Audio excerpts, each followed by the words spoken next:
किसानों के डिजिटल अड्डा किसान ऑफ इंडिया में आप देख रहे हैं खेती किसानी का परम सत्य।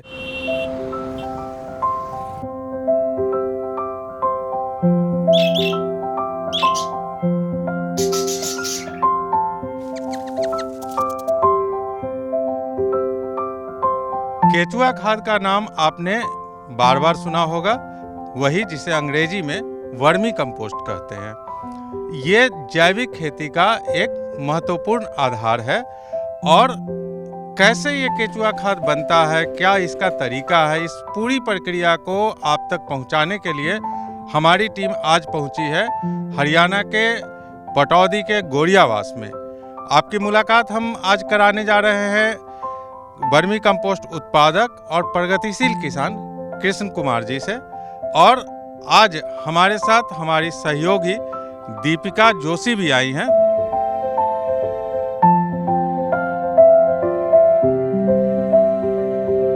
कृष्ण कुमार जी, सबसे पहले तो आपका बहुत बहुत स्वागत है किसान of India. Thank you sir, thank you. मेरा पहला सवाल ये है आपसे कि आप वर्मी कंपोस्ट उत्पादन के क्षेत्र में कैसे आए, कौन सा आइडिया था जिसने आपको प्रेरित किया?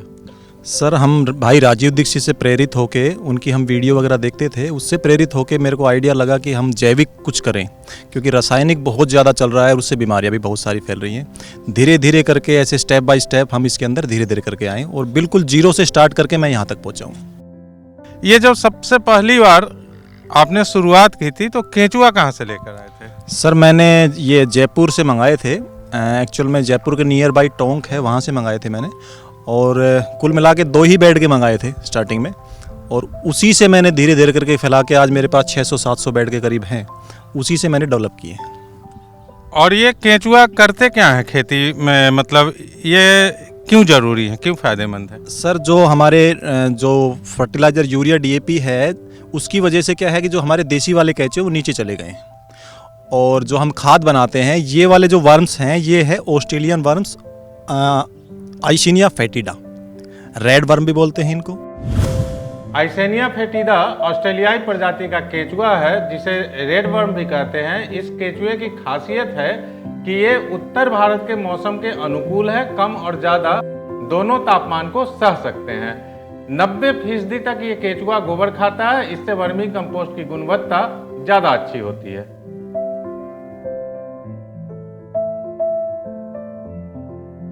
जो हमारा केचुआ है देसी वाला, वो मिट्टी को उलट पुलट करता रहता है। वो गोबर कम खाता है, वेस्ट कम खाता है, मिट्टी को ज़्यादा। दोनों ही हमारे किसान मित्र हैं, वो अपना काम कर रहा है और ये गोबर ज़्यादा खाने की वजह से ये गोबर को खाद में कन्वर्ट कर देता है। हमारी सहयोगी दीपिका कोई सवाल पूछना चाह रही हैं, तो दीपिका पूछिए।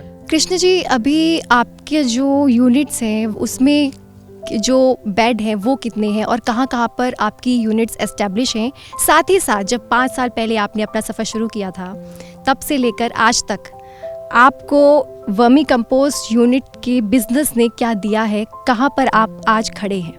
जी मैम, मैंने स्टार्टिंग में मैंने आपको बताया कि 2 बेड से ही स्टार्ट किया था मैंने, और एक अपने घर के लिए ही स्टार्ट किया था। ऐसा बिजनेस का मैंने कभी सोचा नहीं था। लेकिन जैसे जैसे कारवा बड़ा, काम चलता गया, ऐसे ऐसे मेरे को 5 साल हो गए धीरे धीरे करके। और उस 5 साल के अंदर आज के टाइम में मैंने 4 यूनिट है हमारी। एक यहाँ पे है गांव गोरियावास में, एक मैंने स्टार्ट की है खेतियावास में, तीसरी यूनिट हमारी जयपुर में है, चौथी लखनऊ में, वो हमारी टाइप में है, और 2 यूनिट ये पर्सनल है। और लगभग मान के चलें 700 प्लस कुछ बेड हमारे पास हैं। और पैसे की बात करें कि क्या कुछ मिलता है इसके अंदर, तो अच्छा खासा मिल जाता है पैसा। तो मतलब आप जो काम है नॉर्मल फसल के अंदर जो काम लेते हैं, जितने पैसे आते हैं उससे कई गुना। तो जो आप प्रधानमंत्री जी की जो बात है कि आमदनी डबल, तो मैं तो ये कहता हूँ कि ये 4 टाइम तो मान के चलें। इनके लिए उपयुक्त जो टेम्परेचर है, जो क्लाइमेट है, वो कौन सा ठीक रहता है? ये जो केचुए है ऑस्ट्रेलियन नस्ल के, ये 0 डिग्री से और 50 डिग्री तक भी काम कर लेते हैं। लेकिन जो इनका बेस्ट जो मौसम है वो बारिश का है, और जो नॉर्मल टेम्परेचर चलता है बारिश के बाद नवंबर-दिसंबर तक, वो सबसे बेस्ट होता है। और जो ये अपनी प्रोग्रेस करते हैं, जनरेशन बढ़ाते हैं, ये बढ़ाते हैं लगभग सर्दियों के अंदर बहुत स्पीड बन जाती है इनकी। वैसे काम ये 12 मास यानी साल के पूरे टाइम के अंदर ये अच्छा प्रोग्रेस करते हैं। जी। और एक और चीज़ है कि जैविक खेती में अगर मैं बात करूँ इन केचुओं की भूमिका के बारे में, तो वो कितनी बड़ी है? मैम एक्चुअल में जो खाद हमारा कूड़ी का जो खाद होता था पहले, वो धीरे धीरे करके गांव के अंदर से क्या हो रहा है कि गाय भैंसी भी कम हो रही है, तो अभी एक बिजनेस के रोल में आ गया है। इसके अंदर क्या करते हैं, हम इकट्ठा गोबर गौशाला से कोशिश करते हैं गौशाला से आए, अच्छी क्वालिटी का गोबर लें और उसको हम केंचुए द्वारा खिला के, और उसके अंदर जो वर्मी कंपोस्ट बनता है वो बोला जाता है कि सबसे अच्छा खाद है, क्योंकि उसके अंदर सारे न्यूट्रिशन जितने भी होते हैं जो ज़मीन को पौधे को चाहिए होते हैं, लगभग सारे होते हैं। वर्मी कंपोस्ट के पोषक तत्वों की बात करें तो 2.5 से 3% नाइट्रोजन, 1.5 से 2% सल्फर, 1.5 से 2% पोटास होते हैं। और इससे दूसरी बात ये होती है, पौधा तो ग्रोथ करेगा ही करेगा, इसका जो रस जाता है उससे क्या होता है, जो हमारे नीचे वाले केंचुए हैं, जो हमारे हिंदुस्तानी केंचुए जिनको बोलते हैं वाइट कलर के, वो भी एक्टिवेट हो जाते हैं, क्योंकि यूरिया डीएपी की वजह से वो नीचे चले गए हैं। बार बार अगर हम यही खाद डाल रहे हैं तो वो भी एक्टिवेट होकर ऊपर आ जाते हैं, और उससे क्या है, ज़मीन पोली हो जाती है। बार बार उसके अंदर ऊपर नीचे जाएंगे तो ज़मीन को खाली करेंगे, उससे होगा क्या, फ़ायदा क्या होगा कि एरेशन बनी रहेगी और फसल अच्छी होगी। कृष्ण जी, अभी आपने बताया कि ये अपने आप में कंप्लीट जैविक खाद है, और जहाँ तक मेरी जानकारी है न सिर्फ ये खाद है बल्कि ये अपने आप में एक पेस्टिसाइड भी है, क्योंकि जब हम वर्मी कंपोस्ट का इस्तेमाल करते हैं तो देखते हैं कि दीमक नहीं लगती फसलों में। तो ये दोनों ही तरह से जैविक खेती को फ़ायदा करता है, इसलिए लोग इसे किसानों का मित्र भी बोलते हैं केंचुआ को। लेकिन लगता है जैसे आजकल लोग मित्रों को भुला देते हैं, वैसे बीच में भुला दिया, और फर्टिलाइजर्स से, जो केमिकल फर्टिलाइजर, उससे ज़्यादा मित्रता हो गई, जिसका नतीजा देख रहे हैं कि काफ़ी ये बीमारियां हैं। अब फिर से जैविक की ओर लौट रहे हैं लोग। तो आप जो यहाँ पर खाद उत्पादन कर रहे हैं वर्मी कंपोस्ट का, उसे ज़्यादा से ज़्यादा लोगों तक कैसे पहुँचा पा रहे हैं, कैसा चेन आपने बनाया है? जी सर, हमने एक्चुअल में एक पिछले 3-4 सालों से तो हमने लगातार इस पे बहुत ध्यान दिया है। क्या कर रहे हैं कि हम हर संडे को एक ट्रेनिंग सेशन रखते हैं, वो भी फ्री ऑफ कॉस्ट। यहाँ पे जो भी भाई आता है उसको हम फ्री ऑफ कॉस्ट बताते हैं और सारी डिटेल बताते हैं कैसे हो सकता है। किसानों के लिए आज भी थोड़ा महंगा है, इसलिए हम कोशिश करते हैं किसानों को बनाना सिखाएं। उनके पास गोबर आज भी अवेलेबल है और वो अपनी विधि भूल गए हैं। पहले क्या होता था कि वो 6 महीने में कूड़ी को, गोबर को डाल के कूड़ी में सड़ाते थे, और इसके माध्यम से क्या हो रहा है कि हम इसको 2 महीने के अंदर ही उसका ये सड़ जाता है, सड़ मतलब वर्मी इसको खा जाते हैं, और एक चैन सिस्टम बन जाता है। साल के अंदर 5 से 6 बार वो खाद बना सकता है, और बहुत ही ईजीली, क्योंकि उसको वन टाइम थोड़ा सा इन्वेस्ट करना पड़ता है। किसान खरीदेगा तो महंगा पड़ेगा, खुद बनाएगा तो सस्ता पड़ेगा, और इतना सस्ता पड़ेगा आप यूरिया डीएपी को भूल जाओगे। यूरिया डीएपी को भूल जाएंगे, ये इतना सस्ता जो है वो किसान बनाएंगे। वर्मी कंपोस्ट को अभी ये महंगा पड़ता है, आपने कहा। महंगा मतलब कैसे, कितनी लागत आती होगी निर्माण में, बनाने में? सर बनाने के अंदर लगभग मान के चले 4 रुपये तक खर्चा आ जाता है, और अगर हम उसके अंदर थोड़ा सा भी अपना जोड़ेंगे मार्जिन, तो लगभग ये मान के चलो 6 रुपये के करीब ये हम किसान को भी देते हैं। बाकी जो मार्केट में जाता है, शहरों में जो बिकता है छोटी पैकिंग में, वहाँ तो 25 रुपये के जी भी बिकता है 1 केजी, और मिनिमम चलता है 10 रुपये। तो किसान के लिए महंगा इसलिए हो गया क्योंकि यूरिया डीएपी उनको 300-325 रुपये में कट्टा पड़ जाता है, और ये इसका कट्टा इसका 400-450 रुपये से स्टार्ट होता है। तो अगर वो खुद बनाएगा तो सस्ता पड़ेगा, क्योंकि उसका गोबर का ही खर्चा आएगा, बाकी कुछ नहीं लगना। कैंचे ऑटोमेटिक बढ़ते रहते हैं, एक बार जितना भी कैंचुआ लिया उसके बाद ये बढ़ते रहते हैं, दोबारा उसको कभी भी लेने की जरूरत नहीं है। गोबर डालते रहो, वो भी उनका फ्री में है, और कैंचुआ भी फ्री हो गया। खाद कितना ही बनाओ, बिक रहा है तो बेचते भी रहो, अपने लिए यूज़ करना है तो अपने लिए यूज़ करो। आइए चलते हैं, गोबर खाद के बारे में जानते हैं।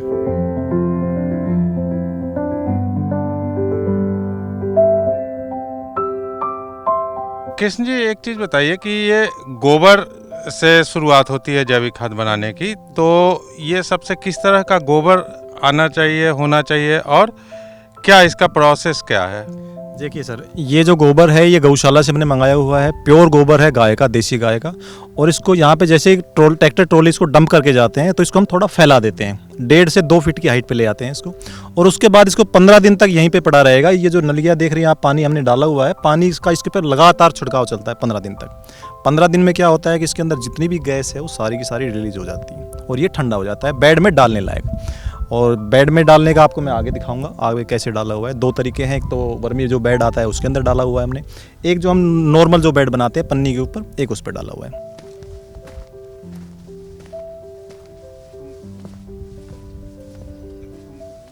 कृष्ण जी, गोबर को गीला करने के बाद फिर इसके बाद की अगली प्रक्रिया क्या होती है? जी, डायरेक्ट वहाँ से जो ठंडा हो जाता है गोबर, तो इसको हम इस वर्मी बेड में डाल देते हैं।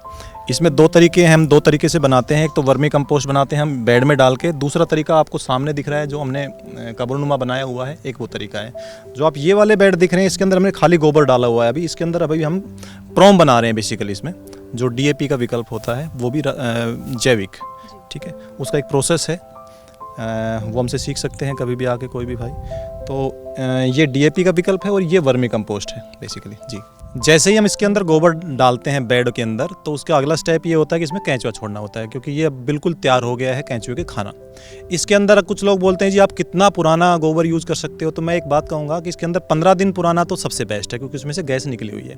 बाकी 40 से 50 दिन तक का भी यूज़ हमने किया हुआ है, उसका भी ठीक रिजल्ट होता है। जैसे अपना खाना होता है ताज़ा, हमें अच्छा लगता है, और जितना बासा होता जाएगा उतने उसमें हमें समस्या आएगी। तो ऐसे ही जितना बासा होगा उतनी समस्या तो रहेगी, लेकिन ताज़ा अगर आपको मिल रहा है तो सबसे बेस्ट है, मैं ये कहूँगा। इसके अंदर आपको जैसे ही आपका गोबर 15 दिन ठंडा हो गया, इस पर आप केंचुए छोड़ दीजिए। केंचुए छोड़ने का भी एक तरीका होता है, प्रोसेस होता है। उसके अंदर हमें पहले टेस्टिंग करनी होती है। टेस्टिंग करने के बाद हम कोशिश करते हैं कि ये झुंड में रहे स्टार्टिंग में, क्योंकि केंचुए को इसके अंदर रहना है। अगर केंचुए इसके अंदर गए और मर गए तो सारा खेल ख़त्म हो जाएगा। लेकिन हम उसके लिए क्या करते हैं, हम इसको साइड में छुड़वाते हैं और झुंड में छुड़वाते हैं, ताकि गलती से भी गैस रह जाए तो ये जिंदा तो रहे। अगर ये जिंदा रहेंगे तो काम तो ऑटोमेटिक करने लग जाएंगे। बहुत अच्छा खाते हैं, बहुत स्पीड से खाते हैं। एक केंचुआ जो ऑस्ट्रेलियन नस्ल का जो हम रखते हैं, ये एक दिन में लगभग अपने वजन के बराबर खा लेता है, ठीक है। और इसकी जो प्रोसेस है, इसके आगे का मैं आपको प्रोसेस बताऊं तो इसको लगातार हमें अभी 40 से 50 दिन तक ढक के रखना है। ढक आप किसी से भी सकते हैं, जैसे पराली हो गई, केले के पत्ते हो गए, और अपनी बोरियां हो गई। इसके अंदर सबसे जो अच्छा रिजल्ट है वो पराली का है, क्योंकि पराली के अंदर छोटी छोटी नलियां होती हैं, जिससे उसके अंदर नमी रहती है। और जितनी नमी रहेगी, केंचुए को कभी भी पानी नहीं चाहिए ज़्यादा। पानी अगर जहाँ भरा होगा वहाँ पे केंचुए ऑटोमेटिक कम हो जाएंगे। इनको नमी चाहिए, और नमी पराली से सबसे अच्छी तरह उसके अंदर मेंटेन रहती है। सबसे अच्छा तरीका ये। दूसरा, इसके अंदर अभी हमें इसके अंदर मॉइस्चर मेंटेन करके रखना है लगभग 40 से 50 दिन। 40-50 दिन के बाद इसको एक बार हटा के देखेंगे तो हम इसके अंदर मान के चलिए 6 इंच के करीब इसमें लेयर बन जाएगी। अब उस लेयर को निकालना कैसे, इसके 2-3 स्टेप है वर्मी कंपोस्ट को निकालने के। एक तो आप डायरेक्ट निकाल सकते हैं, आप वेट कीजिए कि वो धीरे धीरे करके नीचे तक पहुंच जाए। दूसरा तरीका इसका ये होता है कि आप लेयर वाइज लेयर उतारें। उसका बेनिफिट ये होता है, उसमें टाइम कम हो जाता है। आप जैसे लेयर हटाएंगे तो और स्पीड से खाना स्टार्ट कर देते हैं, और एरेशन भी अच्छी होती है। इसके बाद आपको 50 दिन के बाद, मिनिमम 50 दिन के करीब में आप स्टार्टिंग में जब करेंगे तो आपको लगेगा कि उसके अंदर आधे से ज़्यादा खाद बन गया है। आप पराली हटाइए, पानी देना बंद कर दीजिए 5 से 7 दिन के पहले, 5-7 दिन पहले पानी नहीं डालेंगे तो क्या है, मॉइस्चर कम हो जाएगा और आपको वर्मी कंपोस्ट ऊपर से दिखने लगेगा। जी, मेरा एक और यहाँ पे सवाल था कि इनकी जो संख्या है वो कितने समय बाद वो डबल होती है, मतलब 1 महीना, 3 महीना? लगभग ये 3 महीने के अंदर डबल हो जाते हैं, और डबल नहीं, मैं तो कहूँगा कि 3 टाइम 4 टाइम भी हो जाते हैं, अगर आप अच्छी तरह ध्यान दे रहे हैं तो। अगर ध्यान नहीं दिया तो ये आधे भी हो जाते हैं। तो मतलब इनके रख रखाव में किन बातों का ध्यान रखना बहुत ज़रूरी है? जी, टाइम टू टाइम तो इनमें पानी लगना चाहिए, मॉइस्चर अच्छा होना चाहिए। टेम्परेचर हमारा उत्तर भारत के अंदर जितना भी है ना, क्लाइमेट ये चेंज होता रहता है। बारिश भी हो रही है, बहुत ज़्यादा होती है, सर्दी भी, गर्मी भी। तो इसके हिसाब से कुछ सावधानियाँ होती है जो हमें बरतनी होती है। कुछ समय ऐसा आता है जब इसके ऊपर हमें पराली ज़्यादा करनी पड़ती है, कुछ समय पराली कम करनी पड़ती है। और गर्मियों के अंदर पानी इसके अंदर हम 2 टाइम भी डाल सकते हैं। सर्दियों के अंदर हमें आवश्यकता कम से कम 3 से 4 दिन में भी नहीं होती पानी की, क्योंकि उसमें नमी रहती है। दीपिका जी, एक सवाल मेरा भी है। तो कृष्ण जी, ये मैं देख रहा हूँ कि यहाँ ओपन में है जो गोबर आपने डाला है, इस तरफ शेड है और बेल भी है। तो जरा वो इसके बारे में भी हमें बताएं कि शेड और बेल का वर्मी कंपोस्ट प्रोडक्शन से क्या संबंध है, इसको आपने मतलब किस पर्पज से लगाया है? सर, शेड का एक फ़ायदा ये होता है कि शेड के अंदर ज़्यादा ना तो गर्मी पड़ती है यहाँ पे, जब हमारे यहाँ पे हीट होती है 45-47 डिग्री तो भी बचाता है। इसके अंदर हम पराली थोड़ी भी डाल दे तो भी काम चल जाता है। दूसरा, इस एक बहुत भारी समस्या इसके अंदर ये भी रहती है कि पक्षी का नुकसान होता है। खुले के अंदर भी लगा सकते हैं, बहुत सारी यूनिट खुले के अंदर ही लगी हुई है, लेकिन हमें सुविधा बढ़ाने के लिए, अपने लिए थोड़ा फ़ायदा करने के लिए ये लगाया हुआ है। गर्मी ज़्यादा नहीं होती, बारिश के अंदर भी पानी छन के आता है, और पक्षी का बचाव है। हमारे यहाँ पे खैर परमानेंट यहाँ पे बंदे बहुत सारी कंप्लेंट ये आती है कि जी पक्षी चुग गए। कैंचुए को एक लंबी चोंच का एक पक्षी आता है, वो बड़ी जल्दी चुग के चला जाता है, ख़त्म कर देता है इसको, ठीक है। और जो आपने पूछा है कि ये बेले वाला जो हमने तारबंदी की हुई है, इसके ऊपर हमने बेल लगा रखी है। बेल के भी 3 फ़ायदे हैं। एक तो ये छाया करता है, जो इनको चाहिए, अंधेरा चाहिए, छाया रहेगी। दूसरा हमें सब्जी मिल जाती है, ठीक है जी। तीसरा जो तारबंदी की हुई है, मतलब जाल बनाया है उसके अंदर से, उसके अंदर भी पक्षी नहीं आते। आ गया तो उलझ जाएगा, दोबारा हिम्मत नहीं करेगा। ये फ़ायदा है। मतलब कि केंचुए हमारी खेती को संरक्षित करते हैं, लेकिन केंचुओं को भी हमें संरक्षित करना पड़ता है, और वो आप इस शेड और बेल इन दोनों से कर रहे हैं। जी। तो अब हमको वहाँ पर ले चलें जहाँ पर ये फाइनल प्रोसेसिंग आपकी होती है, जहाँ आप पाउडर के रूप में ये तैयार करते हैं।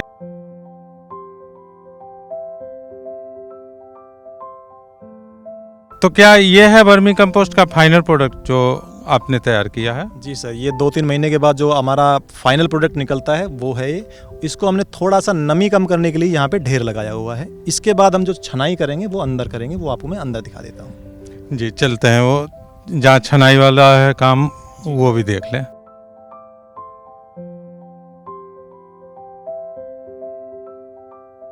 तो अब जो है ये तैयार हो गया, ये वर्मी कंपोस्ट, ये फाइनल है। ये फाइनल प्रोडक्ट है सर, और इसको ब्लैक गोल्ड भी कहते हैं। आप देखेंगे इसका कलर बिल्कुल ऐसा शानदार कलर हो गया है, ठीक है।